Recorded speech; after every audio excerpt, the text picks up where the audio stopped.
வணக்கம் ஃப்ரெண்ட்ஸ். பாண்டியன் ஸ்டோரில் என்ன நடக்குதுன்னு ஒரு நட பார்த்துட்டு வரலாம் வாங்க. பாண்டியன் கடையில் உட்காந்துருக்க பழனியும் செந்திலும் கொஞ்சம் பயத்தோடு வர்றாங்க. கொஞ்சம் லேட் ஆயிடுச்சோ, புருன்னு இருக்காரே கடவுளே, வந்த உடனே திட்டு வாங்க விட்டுறக்கூடாது அப்படின்னு மைண்ட் வாய்ஸ்ல சொல்லிக்கிற பழனி, அப்புறமாப்ல மச்சான் இன்னும் ரொம்ப உக்கிரமா தான் இருக்காரு, நீ பேசாம அப்படியே திரும்பி பின்னாடி பக்கம் போயிடு, முடிஞ்ச வரைக்கும் அவர் கண்ணில் மட்டும் நீ பற்றாத போ அப்படின்னு பழனி சொல்ல அப்படின்னு பக்கவாட்டுல நகர்றாரு செந்தில். நான் பாத்துக்கிறேன்னு சொல்ற பழனி, என்ன மச்சான் அப்புறம் இன்னைக்கு வீட்டுல இருந்து சீக்கிரம் கிளம்பிட்டிய அப்படின்னு பேச்சு கொடுத்து ஆழம்பாக்க பாண்டியன் அப்படியே முறைக்கிறாரு. ஐயோ கடுப்பேத்திட்டோமோ அப்படின்னு மைண்ட் வாய்ஸ்ல சொல்லிக்கிறவரு, சரி உங்க கடை உங்க வீடு, நீங்க எப்ப வேணா வரலாம் போலாம் அப்படின்னு பழனி சொல்லிட்டு இருக்க பக்கத்துல வாடாங்கிற மாதிரி ஜாட காட்டுறாரு பாண்டியன். மீனா அவங்க அம்மா வீட்டுல உட்காந்து காஃபி குடிச்சிட்டு இருக்க பக்கத்துல உட்காந்துருக்க அவங்க அம்மா, மீனா வேலையெல்லாம் எப்படி போகுதுன்னு கேக்குறாங்க. நல்லா போகுதுமான்னு மீனா சொல்ல, ராஜியோட அப்பா வீட்டுக்காரங்க இப்பவும் வேலையில குடைச்சல் கொடுத்துக்கிட்டு தான் இருக்காங்களா அப்படின்னு அவங்க அம்மா கேட்க, இப்ப அடங்கிட்டாங்க அப்படின்னு மீனா சொல்ல, நானும் வந்ததுல இருந்து கவனிச்சுக்கிட்டு தான் இருக்கேன், நீ ஏண்டி ஒரு மாதிரியாவே இருக்க அப்படின்னு அவங்க அம்மா கேட்க, என்ன ஒரு மாதிரியா இருக்கேன், அதெல்லாம் ஒன்றும் இல்லைங்கிறாங்க மீனா. உன் முகத்துல ஒரு சந்தோஷமே இல்லையே அப்படின்னு அவங்க அம்மா கேட்க, நான் நல்லாதாம்மா இருக்கேன், ஒன்றும் இல்லைன்னா விடன்னு சலிப்பா சொல்றாங்க மீனா. அம்மாடி மீனா அப்படின்னு அவங்க அப்பா வர, அப்பாங்கிறாங்க. வாமா எப்போ வந்த அப்படின்னு கேட்டுக்கிட்டே அவர் வந்து உட்கார, இப்போதான்ப்பா வந்த அப்படின்னு மீனா சொல்ல, ஏங்க காஃபி சாப்பிட்றீங்களான்னு அவங்க அம்மா கேட்குறாங்க. இல்லை இப்போ வேணான்னு அவங்க அப்பா சொல்ல, எங்கே போயிட்டு வர்றீங்கப்பான்னு மீனா கேட்குறாங்க. ஃப்ரெண்டுங்க யாரையாவது பார்க்க போயிருப்பாரு, நீயே கேளு, கொஞ்ச நேரம் கூட வீட்லயே இருக்க மாட்டேங்கிறாரு, ரெஸ்ட் எடுத்தா தானே என்ன. அவங்க அம்மா புகார் பத்திரிகை வாசிக்க, அப்பா எதுக்கு தேவையில்லாம வெளியே அலையிறீங்க, உங்க ஃப்ரெண்ட்ஸை பார்க்கணும்னா வீட்டுக்கு கூப்பிட்டு பார்க்கலாம்ல அப்படின்னு மீனா சொல்ல, ஏமா இவ எதுவும் தெரியாம உளறிக்கிட்டு இருக்காமா, நீயும் அதை கேட்டுட்டு பேசிக்கிட்டு இருக்கியேம்மா, நான் மாப்பிள்ளையோட வேலை விஷயமா ஒரு ஆளை பார்க்க போயிருந்தேன், அதுதான் உண்மை அப்படின்னு அவர் சொல்ல, அப்பா அவருக்கு வேலை எப்போ கிடைக்கும்னு கேட்குறாங்க மீனா. சீக்கிரம் கிடைச்சிரும்னு அவங்க அப்பா சொல்ல, அதான்ப்பா எப்போங்கிறாங்க மீனா. அம்மா ஒரு 2-3 நாளில் தெரியுமா அப்படின்னு மீனாவோட அப்பா சொல்ல, அந்த வேலையை தான்ப்பா அவர் ரொம்ப நம்பி இருக்காரு அப்படின்னு மீனா சொல்ல, தெரியுதுமா, மாப்பிள்ளைய 2-3 தடவை என்கிட்ட ஃபோன் பண்ணி பேசினாருமா அப்படின்னு அவங்க அப்பா சொல்ல, திரும்ப திரும்ப கேட்குறேன்னு நினைக்காதீங்கப்பா, அவருக்கு வேலை கண்டிப்பா கிடைச்சிரும்ல அப்படின்னு மீனா கேட்க, அட என்னம்மா நீ, என் மேல நம்பிக்கை இல்லையா உனக்கு அப்படின்னு அவங்க அப்பா கேட்க, நம்பிக்கை இல்லைன்னுலாம் நான் சொல்லல அப்படின்னு மீனா சொல்ல, அப்புறம் உங்க 10 லட்ச ரூபாயை தூக்கிக்கிட்டு எங்கேயாவது ஓடி போயிருவேன்னு நினைச்சியா, இல்ல ஏமாத்திடுவேணும்னு பயப்படுறியான்னு அவங்க அப்பா கேட்குறாரு. அப்பா அப்படிலாம் இல்லப்பா அப்படின்னு மீனா சொல்ல, மீனா கண்டிப்பா உங்க அப்பா மாப்பிள்ளைக்கு வேலை வாங்கி கொடுத்துருவாருடி அப்படின்னு அவங்க அம்மாவும் சொல்றாங்க. அம்மாடி நான் உனக்கு யாரோ இல்லை, நான் உன்னை பெத்த அப்பேன், நான் உனக்காக செய்ய மாட்டேனா அப்படின்னு அவங்க அப்பா கேட்க, அதுதானேங்கிற மாதிரி அவங்க அம்மாவும் தலையாட்டிட்டு இருக்காங்க. நீங்க பண்ணுவீங்க தான், ஆனா பணம் கொடுத்து ரொம்ப நாள் ஆன மாதிரி இருக்கு, அதான் அப்படின்னு மீனா சொல்ல, எம்புட்டு நாள் ஆச்சு, முழுசா இன்னும் 1 மாசம் கூட ஆகல, அவன் பணத்தை கொடுத்துட்டு வருஷ கணக்கா வேலை கிடைக்காம காத்துக்கிட்டு இருக்கான், தெரியுமில்ல, தெரியுமா உனக்கு அப்படின்னு அவங்க அப்பா சொல்ல, புரியுதுப்பா, அவங்கெல்லாம் இருக்கிறவங்களா இருக்கும் கொடுப்பாங்க, நம்மளால அப்படி முடியாதுல்ல, அதுவும் எங்களுக்கெல்லாம் அந்த 10 லட்சம் சாதாரண விஷயம் இல்லப்பா அப்படின்னு மீனா சொல்ல, அவங்க அப்பா கொஞ்சம் ரைஸ் ஆகி, இங்க பாருமா, 10 லட்ச ரூபா பணங்கிறது யாருக்கும் சாதாரண விஷயம் கிடையாது, இப்ப என்ன 10 லட்ச ரூபாய கொண்டு போய் தானமா கொடுத்துட்டு வந்துட்டோம், நான் தாசில்தார்மா, வேலை வாங்கி கொடுக்குற புரோக்கர் கிடையாது, உனக்காக மெனக்கெட்டுக்கிட்டு இருக்கிறேன், வேலை விஷயமா தான் கொடுத்துருக்கோம், வேலை வரும், இங்க பாரு இன்னும் மேக்சிமம் 3 நாள், அதுக்குள்ள மாப்பிள்ளை விஷயம் வேலை விஷயமா ஒரு நல்ல தகவல் கிடைக்கும், கிடைக்கலன்னா சொல்லு, பணத்தை நான் கொடுத்துடுறேன் அப்படின்னு அவரு கொஞ்சம் கோவமா அங்க இருந்து எழுந்து போயிடுறாரு.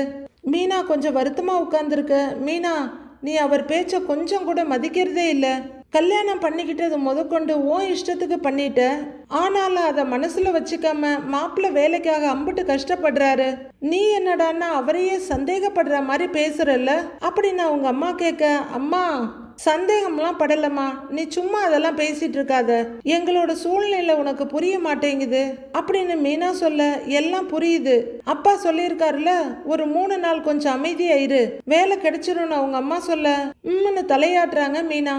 பாண்டியன் கடையில அவரோட இடத்துல அப்படியே உட்காந்து எதையோ எழுதிக்கிட்டு இருக்க. பழனி பொருளெல்லாம் எடுத்து வேகமா கொடுத்துக்கிட்டு இருக்காரு. கொஞ்சம் கூட்டம் ஜாஸ்தியா இருக்கு. வாசல 2 தடவை பாக்குற பாண்டியன், ஏண்டா பழனி, இந்த டெலிவரி கொடுக்க போனவன் எப்படா வருவான்னு கேக்குறாரு.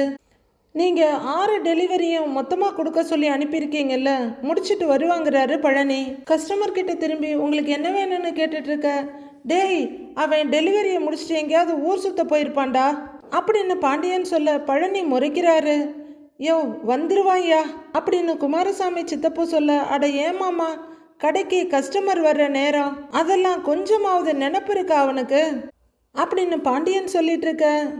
சித்தப்பு, வீட்டில் இன்னைக்கு ஒரு சம்பவம் நடந்துச்சு, அந்த கோவத்தை இங்கே வந்து காட்டுறாருங்கிறாரு பழனி. அப்படியா, என்னன்னு சித்தப்பு கேட்டுட்டு இருக்க. தம்பி கொஞ்சம் சீக்கிரம் எடுத்து கொடுங்கன்னு ஒரு லேடி சொல்றாங்க. ஒரு ஆன்னு தலையாட்டிட்டு எடுத்து வச்சிட்டு இருக்க கோதுமை மாவு வச்சிருக்கீங்கல்ல அப்படின்னு அந்த லேடி கேட்க, இருக்குன்னு எடுத்து வச்சிட்டு இருக்காரு. செந்தில் கரெக்டா உள்ளர வர்றாரு. ஏண்டா, உனக்கு ஒரு 6 வீட்டில் டெலிவரி பண்ணுறதுக்கு 60 நாள் வேணுமாடா? போனோமா, பொருளை கொடுத்தோமா, வந்தோமான்னு இருக்க தெரியாது அப்படின்னு பாண்டியன் கத்திக்கிட்டு இருக்க. செந்தில் பாட்டுக்கு பேசாமல் அந்த பக்கம் போக போக, எலை பேசிக்கிட்டு இருக்கிறேன், எங்கே போறவன்? நான் சொல்றது காதில் விழுவுதா இல்லையா? காலையிலையும் இதே மாதிரி தான் வாயை மூடிக்கிட்டு இருந்த அப்படின்னு பாண்டியன் கத்திக்கிட்டு இருக்க. மச்சான், கடையில் இருக்க கஸ்டமர்லாம் வேடிக்கை பார்த்துக்கிட்டு இருக்காங்க அப்படின்னு பழனி மெதுவா சொல்ல, டேய் இவங்களுக்கு தெரியும்டா இவன் லட்சணம் என்னன்னுட்டு அப்படின்னு பாண்டியன் கத்திக்கிட்டு இருக்க. குமாரசாமி பார்த்துட்டு இருக்க. கொஞ்சம் சங்கடமா பாக்குறாரு செந்தில். ஏண்டா, உன்னை நான் நல்ல விதமா பாத்துக்கல, நல்ல விதமா நடத்தல, உன்னைய கடைக்கு இங்க வர சொல்லி வேலை செய்ய வச்சு கொடுமைப்படுத்துறேன். ஏண்டா எலை, கொஞ்சம் கூட மனசாட்சியே இல்லாம பேசுறியடா? சந்தோஷமா இல்லைன்னுட்டு நீ இங்க கடையில வேலை செஞ்சு சந்தோஷமா இல்ல அப்படின்னு கொஞ்சம் கூட மனசாட்சியே இல்லாம கேட்டுட்டு இருக்காரு பாண்டியன். அவருக்கு இப்பெல்லாம் பாவம் நேரம் ஆகவே இல்லை, கஸ்டமர் வெயிட் பண்றது கண்ணுக்கே தெரியல. உடனே ஒரு குமாரசாமியை பார்வை பார்த்துட்டு, பாருங்க இவ்வளவு பேசிட்டு இருக்கிறேன், எப்படி வாயை மூடிட்டே நிக்கிறான்னு, அப்படியே போட்டேன்னா பாரு அப்படின்னு பாண்டியன் எழுந்திருக்க போக, மச்சான் மச்சான் அப்படின்னு கொஞ்சமா அடக்குறாரு பழனி. ஏய் பாண்டியா அப்படின்னு குமாரசாமி சித்தப்புவும் சொல்லிட்டு இருக்க. இலை, உன் கூட படிச்சவன் என்னடா பண்ணிட்டு இருக்காங்கன்னு கேக்குறாரு பாண்டியன். ஒருத்தன் ஒர்க் ஷாப்ல வேலை பார்க்கறான், ஒருத்தன் கூலி வேலை பார்க்கறான், இன்னொருத்தன் பிளம்பர் வேலைக்கு போயிட்டு இருக்கிறான். நீ எப்படிடா இருக்கிற? கொஞ்சமாவது யோசிச்சு பாருடா. சொந்த கடையில வேலை பார்த்துக்கிட்டு ராஜா மாதிரி வச்சிருக்கிறேன் அப்படின்னு பாண்டியன் சொல்ல, எங்கன்னு நம்மெல்லாம் சிம்மாசனத்தை தேடிக்கிட்டே இருக்கிறோம், ஆனா கண்ணுக்கு தெரிய மாட்டேங்குது. மத்த ஆளுங்க மாதிரி உனக்கு வேலை கிடைக்குமா கிடைக்காதாங்கிற கவலை இல்லாம தானே வச்சுக்கிறேன். இல்ல வேற எங்கேயாவது வேலை பார்த்து முதலாளி கிட்ட கை கட்டிட்டு நிக்கிற மாதிரி உன்னை வச்சிருக்கேனா? ஏண்டா, இந்த கடைக்கு நீ தானே ஓனரு, முதலாளி அப்படிங்கிற பாண்டியன் எதுக்காக முதலாளி சீட்ல உட்கார்ந்துருக்காருன்னு தெரியல. இலை, ஒரு விஷயத்த நல்லா தெரிஞ்சுக்க, உங்க அப்பன் கஷ்டப்பட்டு உழைச்சி உருவாக்குன இந்த கடைக்கு நீ தான் ஓனரு. சொல்றா, இந்த கடைக்கு முதலாளி தானே நீயே அப்படின்னு பாண்டியன் கேட்டுட்டு இருக்க. யாருக்கு வேணும் உங்க கடைங்கிற மாதிரி பாத்துக்கிட்டே நிக்கிறாரு செந்தில். ஐயோ மச்சான் எப்படிலாம் கூசாம பேசிக்கிட்டு இருக்காருன்னு பழனியும் என்னடா பாண்டியாங்கிற மாதிரி குமாரசாமி சித்தப்பாவும் பார்த்துட்டு இருக்காங்க. ஒன்னும் இல்லடா, எந்த கஷ்டமும் படாம நீ இந்த கடைக்கு ஓனர் ஆயிட்டல்ல, அதனால இதோட அருமை பெருமை என்னன்னு உனக்கு தெரிய மாட்டேங்குது. இதே அடுத்தவங்க கிட்ட நீ கையை கட்டி நின்று வேலை பார்த்துட்டு இருந்தேன்னா தெரிஞ்சிருக்கும் நீ எவ்வளவு சொகுசா இருக்கன்னு அப்படின்னு பாண்டியன் பேசிக்கிட்டே போக, ஏன்பா பாண்டியா அப்படின்னு தடுக்க முயற்சி பண்றாரு குமாரசாமி சித்தப்பு. விடுங்க மச்சான், வீட்டு பிரச்சனை வீட்டுல, அதை எதுக்கு கடை வரைக்கும் எடுத்துட்டு வர்றீங்க, பேசாம இருங்களேன் அப்படின்னு சொல்ல, இலை நான் எங்க என்ன பேசணும்லாம் சொல்லித்தராதடா அப்படின்னு பாண்டியன் சொல்ல, இவர்கிட்ட என்னத்த பேசுறதுன்னு சரின்னு தலையாட்டுறாரு பழனி. முடிஞ்சாந்தா நிக்கிறானே உன் மருமாவு புள்ள, அவனுக்கு எப்படி நடந்துக்கணும்னு புத்தி சொல்லு அப்படின்னு பாண்டியன் சொல்ல, அதுக்கும் ஒரு தடவை தலையாட்டி வச்சுக்கிறாரு பழனி. பாண்டியா என்னப்பா இது, எல்லாரும் பாக்குறாங்கல்ல, பேசாம இருங்கிறாரு குமாரசாமி சித்தப்புவும். மாமா இவங்களுக்கெல்லாம் புரியுமாம்மா நான் எதுக்காக பேசுறேன்ட்டு. இந்தா இவனுக்கு தான் நான் என்ன சொன்னாலும் புரியாது மாமா, இவங்களெல்லாம் எக்கேடோ கெட்டு போங்கடான்னு கை கழுவி விட்டுருந்தா அப்ப தெரிஞ்சிருக்கும் வாழ்க்கைன்னா என்ன, அப்ப என்ன என்னன்னு. அதை விட்டுட்டு இன்னமும் இவனெல்லாம் குழந்தை மாதிரி உள்ளங்கையிலேயே வச்சு பாத்துக்கிட்டு இருக்கேன்ல, எங்களை சொல்லணுமாமா. இவர் சந்தோஷமா இல்லையா அந்த கதிருங்கிறவர் சொல்றாரு, அவன் சொல்றத கேட்டுக்கிட்டு கம்முன்னு தானே இருந்தான், ஒரு வார்த்தை ஆமா இல்லைன்னு சொல்லலையே. நல்லது செஞ்சு என்ன பிரயோஜனம்னு முனகிற பாண்டியன், சரி மாமா, நான் போய் பணத்தை கொடுத்துட்டு வரேன், பாத்துக்கங்கன்னு சொல்லிட்டு எழுந்திருக்கிறாரு. வீட்டில தான் அவமானப்படுத்துறாருன்னு இல்லாம கடையிலேயே வந்து இத்தனை கஸ்டமர் முன்னாடி அவமானப்படுத்திட்டு இருக்காரு பாண்டியன். பிள்ளைங்கள பாத்துக்கிறேங்கிறாரு, என்ன பாத்துக்கிறாருன்னு தெரியல. ஏதோ நேரத்துக்கு நாய்க்கு போடுற மாதிரி சோத்த போடுறாங்க. அடிஷ்னலா செய்யக்கூடிய ஒரே வேலை துணிமணி வாங்கி தர்றாங்க, அவ்வளவுதான். எழுந்து வெளியே வர்ற பாண்டியன் செந்தில ஒரு முறை மறைச்சிட்டு வெளியே போறாரு. அந்த லேடி பொருளை வாங்கிட்டு போயிட இவரது பில்லு எவ்வளோன்னு கேட்குறாரு. 200 ரூபான்னு சொல்ல அதை வாங்கி வைக்கிறாரு பழனி. எல்லாரும் போனதும் கடையில் கஸ்டமரை வச்சுக்கிட்டு மச்சான் இப்படியா திட்டணும் அப்படிங்கிற பழனி அப்படியே ரொம்ப நொந்து போய் சில மாதிரி நிற்கிற செந்தில் கிட்ட வர்றாரு. மாப்பிள்ள விடு, ஃபீல் பண்ணாத, உங்க அப்பாவை பத்தி தெரிஞ்ச கதை தானே அப்படின்னு பழனி சொல்ல இன்னைக்கு ஊருக்கே தெரிஞ்சிடும் அவரை பத்தி. கடைக்கு வந்தவங்க வச்சு முன்னாடி பெத்த பிள்ளைய போட்டு இந்த திட்டிட்டு இருக்காரு. என்னை பத்தி தான் யோசிக்க வேணாம், இவரை பத்தி அவங்க எல்லாம் என்ன நினைப்பாங்கன்னு கொஞ்சமாவது அவர் யோசிச்சு பார்க்க வேணாமா அப்படின்னு செந்தில ஆதங்கமா சொல்ல, சரி விடு மாப்ள விடு அப்படின்னு பழனி கண்ணுல வலியோடு சொல்ல, மாமா எப்படி மாமா கொஞ்சம் கூட வாய் கூசாம நான் சந்தோஷமா இருக்கேன்னு சொல்லிட்டு போறாரு. அவர் இருக்கிற இடத்துல யாராவது சந்தோஷமா இருக்க முடியுமா? முதலாளியா உட்கார வச்சாராம்ல, முதலாளியா கிழிச்சாருன்னு செந்தில் சொல்ல, டேய் செந்தில் அப்படின்னு பழனி தோல்ல கைய வைக்க, மாமா என்ன கொஞ்ச நேரம் தனியா விடுங்கிறாரு செந்தில். வீட்டில் கோமதி துணியை மடிச்சிட்டு இருக்க, மயிலு எதையோ குடிச்சிட்டு இருக்காங்க. அவங்க கொஞ்சத்தை குடிச்சிட்டு வைக்க, ஏய் என்னடி பண்றேன்னு கேட்குறாங்க கோமதி. இல்லத்த போதும்னு புடவை முந்தானையில வாயை தொடச்சிட்டு மயிலு சொல்ல, ஏய் என்னடி போதும், வயிற்று பிள்ளைக்காரி, ஒரு கிளாஸ் ஜூஸ் கூட குடிக்க மாட்டியா அப்படின்னு கோமதி கேட்க, அத்தை காலையிலேருந்து இது 3வது டம்ளர் ஜூஸ் அப்படின்னு மயிலு சொல்ல, ஜூஸ் குடிக்கிறது உடம்புக்கு நல்லதுமா, குடிமான்னு கோமதி சொல்ல, டம்ளரை எடுத்து தலையில கவுத்துட்டு இருக்குது மயிலு. இங்க பாரு, ஏதாவது சாப்பிடணும்னு தோணுச்சுன்னா என்கிட்ட கேளு, அடுத்த நிமிஷமே நான் உனக்கு செஞ்சு தர்றேன் அப்படின்னு கோமதி சொல்ல, கேக்குறேன் அப்படிங்கிற மயிலு உதட்ட கடிச்சுக்கிட்டு கோமதியவே பார்த்துட்டு இருக்குது. என்னம்மா ஏன் அப்படி பாக்குறேன்னு கோமதி கேட்க, இல்ல அத்தை, உங்களை மாதிரி ஒரு மாமியார் கிடைக்கிறதுக்கு நான் கொடுத்து வச்சிருக்கணும் அப்படின்னு கோமதியோட கைய மேல கைய வச்சுட்டு மயிலு சொல்ல, சிரிக்கிற கோமதி, இதை பாரு, எனக்கு தான் செய்யறதுக்கு யாருமே இல்லை, 5 பிள்ளைங்களையும் தனியா தான் பெற்றேன், அதனால நான் பட்ட கஷ்டத்துல 100ல் 1 பங்கு கூட என் மருமகள்ங்க படக்கூடாது. சரி, நான் உன்னை கவனிச்சுக்கிட்டே இருக்கேன், நீ வாந்தி எடுத்த மாதிரியே இல்லையே, உனக்கு வாந்தியே வரலையா அப்படின்னு கோமதி கேட்க, இல்லத்த ஒரு நாள் மட்டும் ரொம்ப குமட்டிக்கிட்டு வந்துச்சு, அவ்வளவுதான், மற்றபடி வாந்தி எல்லாம் பெருசா எதுவும் வரல அப்படின்னு மயிலு சொல்ல, ஓ அப்படின்னு கோமதி தலையாட்டுறாங்க. ஏன் எனக்கு வாந்தி வரலையே, அதனால ஏதாவது பிரச்சனையோ அப்படின்னு மயிலு கேட்க, அதெல்லாம் ஒண்ணும் இல்லம்மா, சிலருக்கு வரும் சில பேருக்கு வராது, நான்லாம் 5 பிள்ளைங்களுக்கும் வயிற்றுல இருக்கும்போது ஐயோ சீரும் சிறப்புமா வாந்தி எடுத்துக்கிட்டே இருந்தேன், அதுவும் கொல்லை பக்கத்துக்கும் வீட்டுக்கும் ஓட்டப்பந்தயம் தான் பண்ணிக்கிட்டு இருந்தேன் அப்படின்னு கோமதி சொல்ல, ரொம்ப கஷ்டப்பட்டியலோன்னு வருத்தமா முகத்தை வச்சுட்டு மயிலு கேட்குறாங்க. ரொம்ப கஷ்டப்பட்டுட்டேன், வாந்தி மட்டும் இல்லை, தலைவலி தலை சுத்தல் எல்லாமே வந்துடும், உனக்கு அதெல்லாம் நடக்கலையேன்னு சந்தோஷப்பட்டுக்கோ அப்படின்னு கோமதி சொல்ல, சரின்னு மயிலு தலையாட்டிட்டு இருக்க, வேகமா வந்து வண்டியை நிறுத்திட்டு வீட்டுக்குள்ள வர்றாரு கதிர். வந்த வேகத்துல அவர் ஒரு சேர்ல உட்கார, எங்கடா போயிட்டு வர்றேன்னு கேட்குறாங்க கோமதி. ஃப்ரெண்டு வீட்டுக்கு அப்படின்னு கதிர் சொல்ல, சாப்பாடு எடுத்து வைக்கவான்னு கோமதி கேட்குறாங்க. இல்லை வேண்டாமான்னு கதிர் சொல்ல, ஏன்னு கோமதி கேட்குறாங்க. ஃப்ரெண்டு வீட்லேயே சாப்பிட்டு வந்துட்டேன் அப்படின்னு கதிர் சொல்ல, ஏண்டா வீட்டில் உனக்கு சாப்பாடு இல்லையா, அங்கெல்லாம் ஏண்டா சாப்பிட்ற அப்படின்னு கோமதி கேட்க, ஃப்ரெண்டோட அம்மா சாப்பிட்டுட்டு தான் போகணும்னு சொல்லிட்டாங்க, மறுக்க முடியலங்கிறாரு கதிர். ஏண்டா வீட்டில் அம்மா சமைச்சிருப்பாங்கன்னு சொல்ல வேண்டியது தானே அப்படின்னு கோமதி கேட்க, என் ஃப்ரெண்ட்ஸ் எல்லாம் வரும்போது நீ சும்மா விட்டுடுவியா, கட்டாயப்படுத்தி சாப்பிட வச்சு ஊட்டி விட்டு தானே அனுப்புவ அப்படின்னு கதிர் சொல்லிக்கிட்டு இருக்க. அப்படின்னு முகத்தை இழுத்து வச்சிட்டு இருக்காங்க கோமதி. மயில ரொம்ப சந்தோஷம் பெருமையா சிரிச்சிட்டு உட்கார்ந்துருக்க, அதே மாதிரி தான் அவங்களும் இருப்பாங்க அப்படின்னு கதிர் சொல்லிட்டு இருக்க. அங்க கொஞ்சம் வேகமா வர்ற ராஜி, கதிர் இப்போ உனக்கு ஏதாவது வேலை இருக்கான்னு கேக்குறாங்க. வேலையெல்லாம் ஒன்றும் இல்லை அப்படின்னு சொல்ல, சரி அப்ப வெளியே கொஞ்சம் போயிட்டு வரலாமான்னு கேக்குறாங்க ராஜி. எங்க அப்படின்னு கதிர் கேட்க, என்னது இதுங்கிற மாதிரி பார்த்துட்டு இருக்காங்க கோமதி. அது போற வழியில நான் சொல்றேன் வான்னு கூப்பிடுறாங்க ராஜி. என்னடா நடக்குதுங்கன்னு கோமதியும் மயிலும் மாறி மாறி பார்த்துட்டு இருக்க. அப்ப சரி வா அப்படின்னு அடுத்த கேள்வி கேட்காம கதிர் எந்திரிக்க, டே டே டே டே அப்படிங்கிற கோமதி ராஜ பக்கம் திரும்பி, இரு இவ தான் கூப்பிடுறானா, நீ பாட்டுக்கு கிளம்பி போய்கிட்டே இருக்க, என்னன்னு கேட்க மாட்டியாங்கிறாங்க கோமதி. அதான் கேட்டேன்ல, போற வழியில சொல்றேன்னு சொன்னாலே அப்படின்னு கதிர் சொல்ல, அடா அடா அடா சுத்தம்டா. ஏண்டி எங்கடி அவனை கூட்டிகிட்டு போற அப்படின்னு கோமதி கேட்க, அத்தை பக்கத்துல தான் அத்தை, சீக்கிரமா வந்துடுறோங்கிறாங்க ராஜி.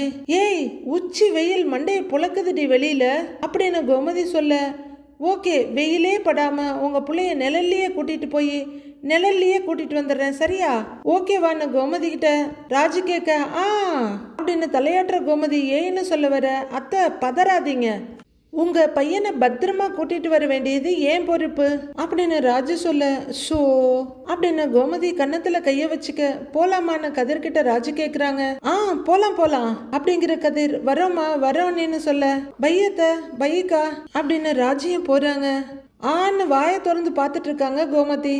அவங்க வெளியே போய் செருப்பு போட்டுட்டு இருக்க, பார்க்கறதுக்கு பச்சை புள்ள மாதிரி தான் இருக்காங்க, ஆனால் பூம்பூம் மாடு மாதிரி தலையாடுறதுக்கு என் பிள்ளைய மாற்றிடுறாங்க அப்படின்னு கோமதி சொல்ல, மயில் நம்மளால் ஒரு பருப்பு வேக மாட்டேங்குதுன்னு யோசிக்கிறாங்க. மயில் பக்கம் திரும்புகிற கோமதி, உனக்கு ஏதாவது சாப்பிட வேணுமான்னு கேட்க, வேணான்னு தலையாடுறாங்க மயில். அவங்க பார்வை வெளியே தான் இருக்கு. கதிர் வண்டியை ஸ்டார்ட் பண்ண ராஜு பின்னாடி உட்காடுறாங்க. போலாமான்னு கேட்டு கதிர் வண்டியை எடுக்க ரொம்ப ஏக்கத்தோட மயில் பார்த்துக்கிட்டு இருக்காங்க. கொஞ்ச தூரத்துல கதிரோட வண்டி நிக்க ராஜு இதுல சாஞ்சிட்டு நிக்கிறாங்க. இந்தா கடலை அப்படின்னு அவர் கொண்டு வந்து கொடுக்க தேங்க்ஸ்னு வாங்கிக்கிறாங்க ராஜி. கதிர் தூக்கி போட்டு கடலையை வாயில பிடிக்கிற மாதிரி ராஜு ட்ரை பண்ண, அது எங்கேயோ ஓடுது.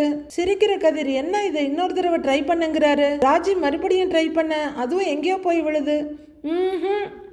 இப்ப பாரு அப்படின்னு ஒரு கடலையை தூக்கி போட்டு வாயில பிடிக்கிறாரு கதிர். எப்படி அப்படின்னு அவரு கேட்க, திறமை தாங்கிறாங்க ராஜி.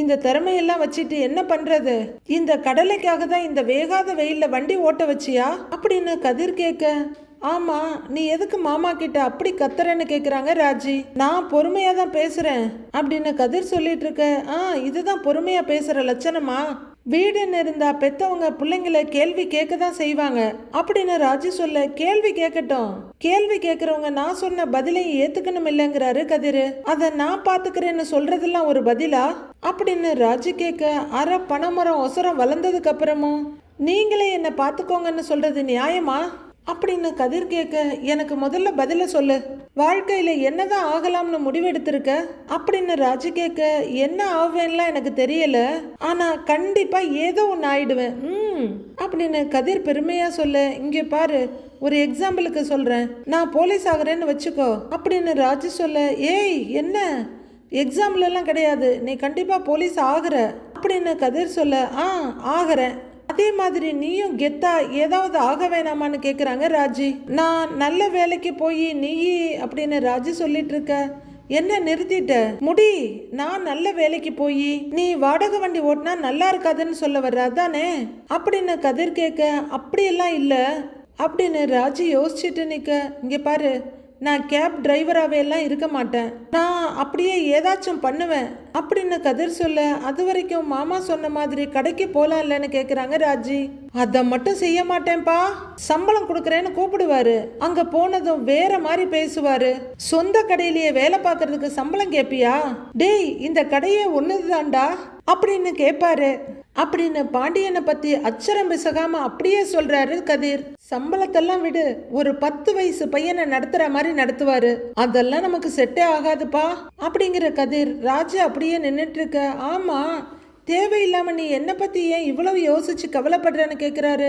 நான் மட்டும் உன் லைஃப்ல வரலன்னா எல்லாமே கரெக்டா நடந்திருக்கும்ல அப்படின்னு ராஜு கேட்க, புரியலங்கிறாரு கதிர்.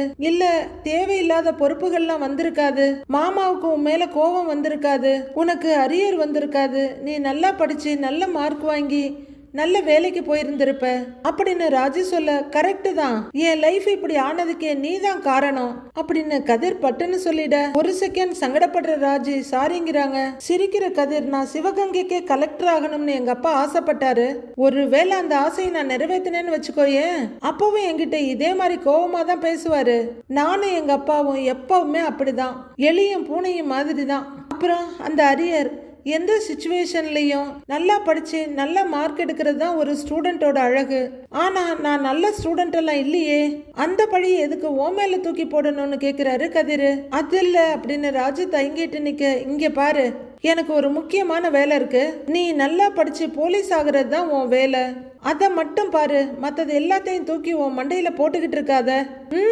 அதெல்லாம் தூக்கி வெளியே போட்டுரு அப்படின்னு கதிர் சொல்ல சரின்ற மாதிரி ராஜு தலையாட்ட சரி புக்கு வாங்க போலாமான்னு கேட்குறாரு கதிர்.